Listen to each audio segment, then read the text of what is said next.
Hello artists, here is Miss Dolores. We have drawing, painting, collage, printmaking, sculpture, mixed media, and then photography. Is it art? Well, it can be art. If you are taking a photograph with the intention to make a work of art, in other words, if you are taking a photograph thinking about color, shape, lines, light, if you are taking a photograph with the intention to express yourself, then you are making art. I am not going to talk about the history of photography. It's too complicated. It went through so many changes, and let's face it, I don't know enough about it. But think about this. Photography was invented around 200 years ago, but people were thinking already about reproducing, recording, documenting the world around them way before that.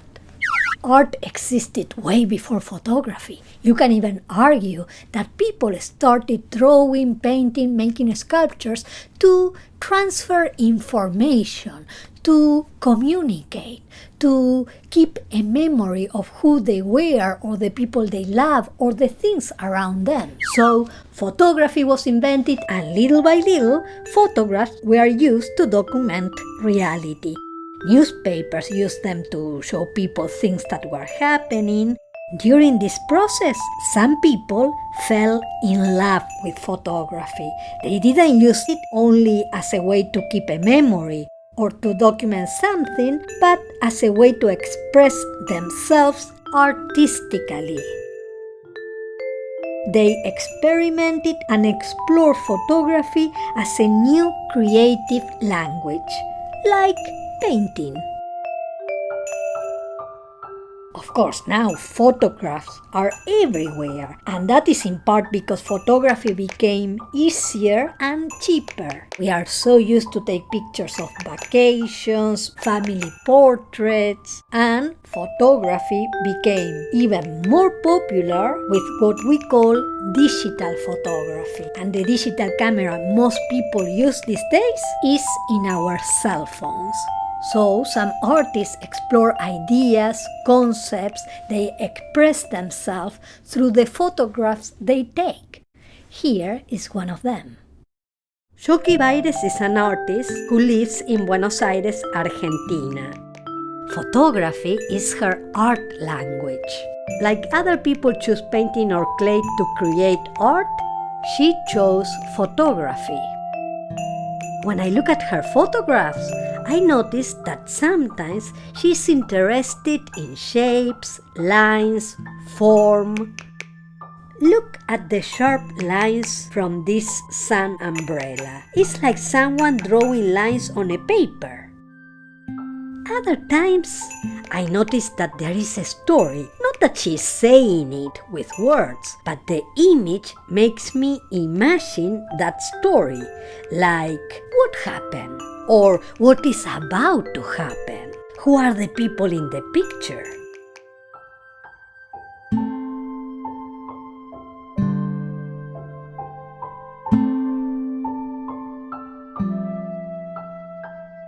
I like that the photograph is always a mystery, like a secret the artist is giving us for us to figure out.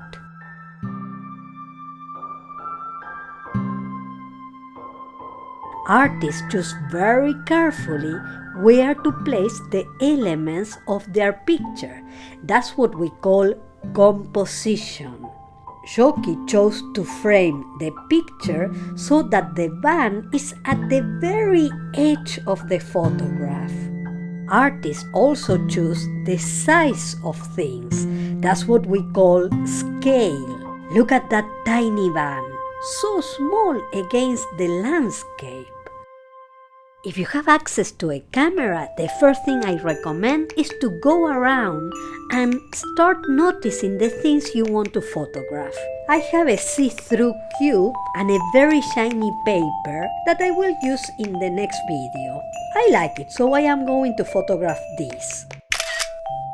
Oh, I am reflected there. Interesting. It's a little bit like a self-portrait, a picture of myself.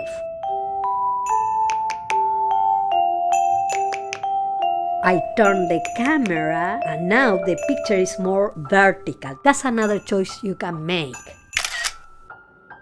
Far away or very close. The main idea today is to train your eye. Here are the 4 photos I took. You can also make changes after you take the photograph, but that's for another video. If you have a camera or you can borrow one or a cell phone, take a photograph like an artist. What are the things you are going to photograph and how are you going to photograph them? It's like painting, but with a camera. And remember, 1, 2, 3, I am an artist.